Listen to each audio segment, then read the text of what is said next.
Sergeant S. Wolverton, WLV is in Victor, ERTON, with the Harris County Sheriff's Office Traffic Enforcement Division. We're at the intersection of State Highway 249 and Antoine Drive. At approximately 1:15 a.m. this morning, we had a crash involving a white Kia and a Jeep Compass. The Compass was traveling eastbound on Antoine Drive, entered the intersection of 249, at which time the Kia entered the intersection going southbound on 249. The front right of the Kia struck the front left of the Jeep in such a manner that it spun the Jeep around. The Kia swerved to the left, going into the ditch on the north side on the east side of the roadway. After the Jeep spun around, it actually knocked the battery out of the vehicle at impact. After it spun around, it was facing northbound in the southbound lanes, obviously with no headlights on because the battery had been knocked out of the car. A gentleman driving a Chevy Silverado pickup truck, or a GMC Cheyenne pickup truck, traveling southbound on 249, did not see that Jeep in its lane of traffic and struck that vehicle with its front right, with the front right of his vehicle. Due to the first crash having come to rest, the driver of the Jeep had begun to get out of her vehicle. She had opened her car door, and it impacted with that Chevy, or with that GMC, was actually thrown from her vehicle. That second impact caused some violent rotation on the Jeep. As she was thrown from the vehicle, she was still seat belted in the car, but it was such rotation that it still flung her out of the car. And unfortunately, as a result of that second collision, the driver of the Jeep succumbed to her injuries and died on the scene.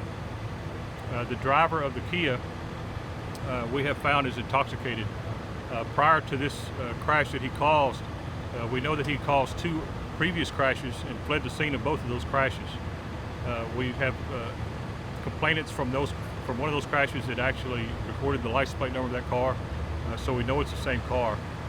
The driver of the Cheyenne, the GMC pickup truck that was involved in the second collision, he tells us that he was stopped at the red light traveling southbound at 249 to Smilingwood, and the driver of the Kia actually passed him on the right-hand shoulder and blew through the red light at that intersection. So the driver of the Kia is obviously driving very recklessly. He is intoxicated. At this time, he is in custody for a felony DWI. His criminal record shows that he's been convicted twice previously of DWI. Obviously did not learn his lesson from those 2 previous DWIs and is in custody again. If we can find a witness to this crash that can possibly give us the light sequence, what color the lights was at the time he entered the intersection, those charges may be upgraded to even a felony murder charge. Unfortunately, at this time, we don't have any witnesses who remained on scene who can testify to who ran the red light, and that's important to determine the causation of this crash. Is it possible? I see there's a bank, there's a gas station, there's a Walgreens, several places that have cameras. Is it possible that one of those cameras might have caught it? And we will certainly be looking into that. First thing this morning, we're going to pull up every call slip that was called in. Anyone that called 911 on this crash can expect a phone call from us to see if they witnessed the crash. We'll also be checking all the businesses at this intersection to see if there's possibly a camera that may be pointed at the intersection to show us the colors of the lights.